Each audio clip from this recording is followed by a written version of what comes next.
Malien Umar Marco a ka infraction rouge a vidéo a flâné. Ani phrase journaliste tien u ka ɲiningani min ma boli Mali gouvernement barakɛlaw kan ani Mali kan a n'a ka parti kan n'o ye b'u wele ko Sadi. O vidéo in a filɛ nin ye minnu m'u ka sɛbɛnni kɛ k'u ka sɛbɛnni kɛ minnu m'u ka critique kɛ olu k'u ka critique vidéo in kan ni hakilisigi ye.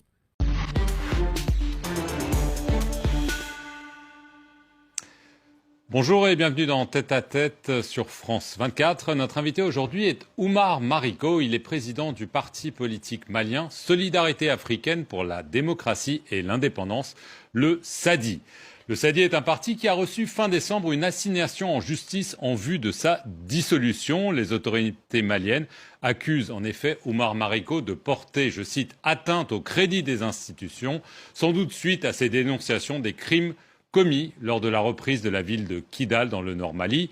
Oumar Mariko avait fui le Mali en avril 2022, craignant pour sa sécurité après avoir déjà accusé l'armée d'exactions contre les civils. Il est avec nous depuis Abidjan. Merci beaucoup, Oumar Mariko. Merci. Alors, en voulant interdire votre parti, quel est, selon vous, le but de la junte malienne ? Le parti Sadi pourra se défendre et il va se défendre. Le parti Sadi, au nom duquel je n'ai pas parlé, je suis un citoyen de ce pays et en tant que citoyen, j'ai le droit de dire ce que j'ai sur le cœur. Mais depuis le mois de mai 2022, je ne suis plus en République de Mali.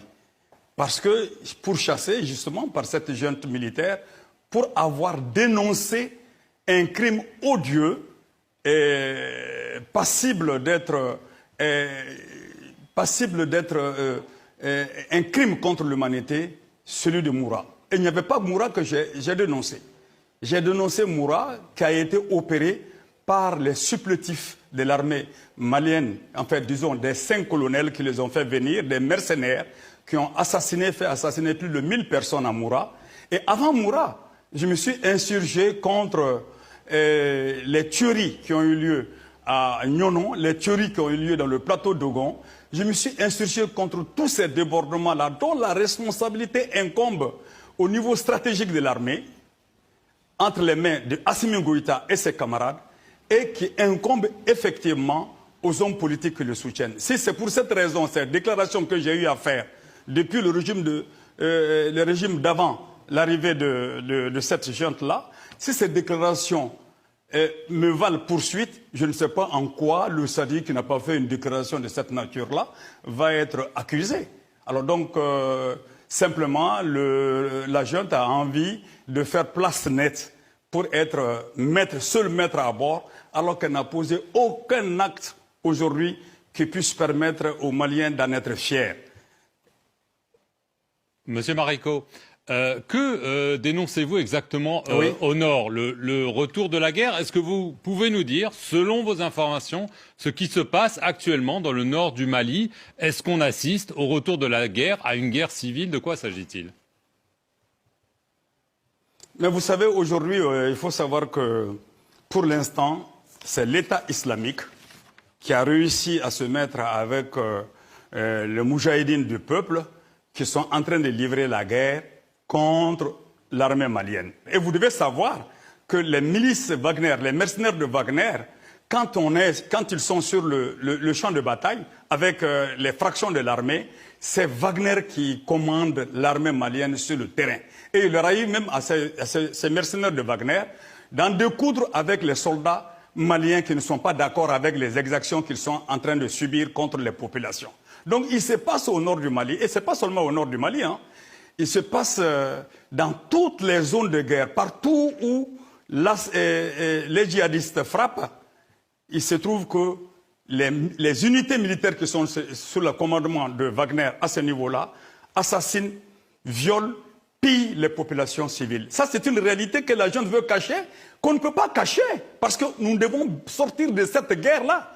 Et aujourd'hui, malgré les différentes défaites que l'armée est en train de subir, imaginez-vous, il y a eu 7 camps qui ont été frappés pendant le mois de décembre. Sur ces 7 camps, il y a plus de 400 personnes 400 soldats qui ont été tués. Ne comptons pas les populations civiles qui ont subi des représailles après. Mais avec cela, l'armée perd du matériel, des munitions, des véhicules. Mais posons-nous la question de savoir qu'est-ce que tout cela va devenir après? Pour quelle utilisation? Comment est-ce qu'on peut sortir de cela? Mais nonobstant cela, voilà la junte qui s'est permise, disons, le colonel Assimi Goïta et ses éléments, accompagnés de Choguel Kokala Maïga, qui vont aller réveiller la SEMA qui était dans une discussion avec eux pour l'application de l'accord d'Alger. L'armée a quand même repris Kidal, qui échappait au pouvoir central. C'est quand même la preuve qu'il gagne du terrain sur les groupes djihadistes, non? Pourquoi ça vous fait sourire? Excusez-moi, c'est là la confusion. C'est là la confusion et c'est là la manipulation. Ceux qui sont sortis de Kidal et qui étaient armés ne sont pas des djihadistes et des terroristes. On a essayé de les assimiler aux djihadistes et aux terroristes pour que l'opinion puisse l'accepter en marchant sur les déficiences de l'accord d'Alger. Ça, c'est un point extrêmement important. Deuxième chose, ce sont les Wagner qui sont rentrés à Kidal disant à l'armée de rester dehors, tout comme quand Serval est rentré à Kidal, a dit à l'armée de rester dehors et pousser le Mali à aller discuter des accords. Mais cette fois-ci, Wagner a dit rester dehors pour rentrer et piller les populations du Mali. Alors donc, la SEMA est sortie de Kidal après avoir livré bataille contre l'armée et Wagner. La SEMA est sortie avec tout son matériel intact, y compris les prisonniers de guerre qu'ils avaient pris sur l'armée malienne. La SEMA est sortie avec tout ceci. Pouvons-nous honnêtement parler de prise de Kidal? Et plus de 90% de tous ceux qui sont de Kidal et qui sont Touaregs, blancs, de couleur blanche, sont sortis de Kidal. Tessalit est vide, Kidal est vide. Des populations, je dis bien. Alors pour qui faisons la guerre et contre qui faisons la guerre? Donc je pense que ce n'est pas... C'est là justement un des problèmes que j'ai eu avec eux, parce que toute la classe politique malienne, y compris mon parti, se sont réjouis, y compris le SADI, je le précise, se sont réjouis de l'entrée de l'armée à Kidal. Et moi je dis que ce n'est pas une fierté pour moi, et ce n'est pas une manifestation d'une quelconque souveraineté ou d'un acte de patriotique. Je le dis et je le maintiens et je peux le prouver. Oumar Mariko, oui. Juste, est-ce que, parce qu'on n'a plus beaucoup de temps, est-ce qu'il faut discuter avec Iyad Akrali? Est-ce qu'il faut discuter avec Amadou Koufa, oui ou non, selon vous? Oumar Mariko vous dira oui. Je l'ai dit pas aujourd'hui, je l'ai dit depuis de longues dates. Et les militaires le reprennent de temps en temps pour ne pas tromper la vigilance des peuples. Mais aujourd'hui, l'obstacle à la paix, je vais vous le dire, l'obstacle à la paix au Mali demeure Assimi Goïta et ses camarades, et puis Choguel Kokala Maïga et son M5RP. Il demeure aujourd'hui l'obstacle majeur à la paix au Mali, à la cohésion sociale, à l'unité nationale. Et c'est pourquoi moi je lance un appel. Je lance l'appel à la SEMA et à tous ceux qui sont épris de paix et de justice, pour qu'on se donne la main pour créer une véritable dynamique qui impose la paix par le dialogue, par l'entente mutuelle, pour corriger les incohérences en cours aujourd'hui. Et je dis encore une fois, je le répète, hélas, ceux qui sont au pouvoir aujourd'hui ne bénéficient d'aucune confiance du peuple malien et ne sont pas capables en réalité de pouvoir mener le dialogue, mener la paix par autre chose que par de la guerre. Et je dis que non seulement ils ne sont pas capables de faire la paix, ils ne sont pas dignes de confiance, ils ne sont assis que par la force des baïonnettes.